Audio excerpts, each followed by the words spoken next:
Hello student, we study our sixth unit, that is the remote sensing GIS and GPS. In first lecture we study the remote sensing.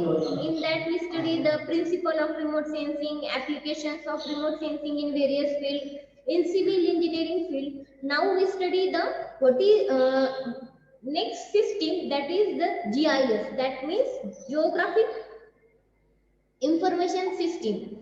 The firstly, what is meant by GIS?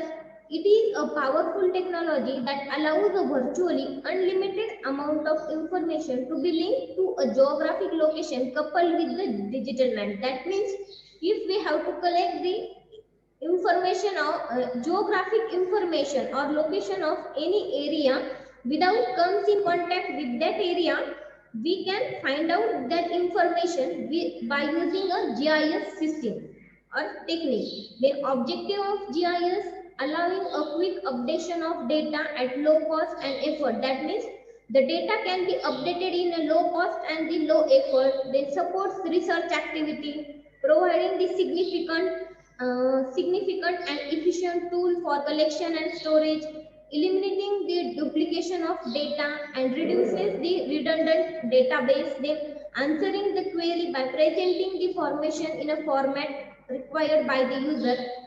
Now we study the key component of the GIS. The first key component of the GIS is the computer hardware and the software.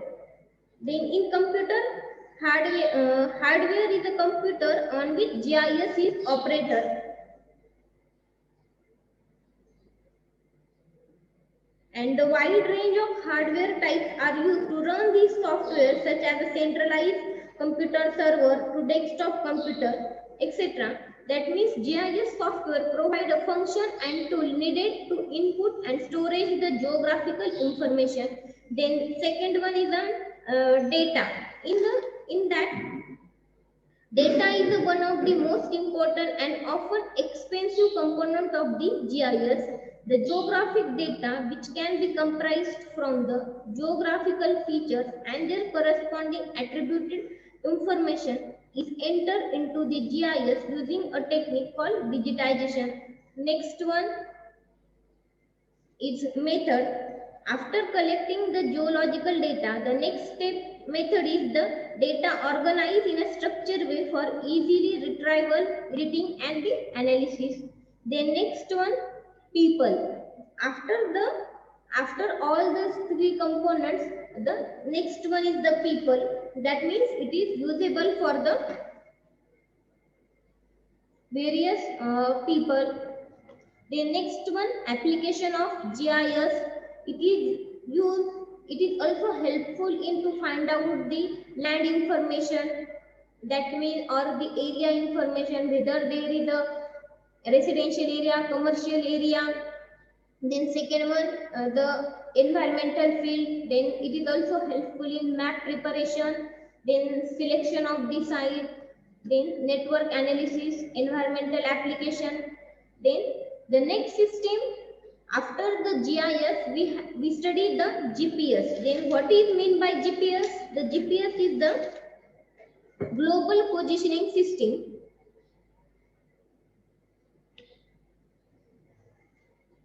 It provides a reliable positioning, navigation and timing service to worldwide users on a continuous basis in all the weather, day and night, whenever on or real Earth, which has been unobstructed view of 4 or more GPS satellites.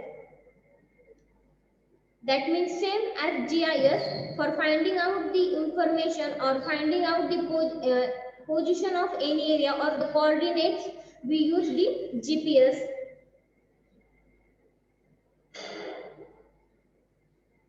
Then next we study the uses of GPS. The GPS is used in navigation purpose. Also it is used in map preparation, then land surveying, scientific use, then study of earthquake. It also play important role in disaster relief and emergency services. Due to that, the major hazards can be prevented or losses are prevented.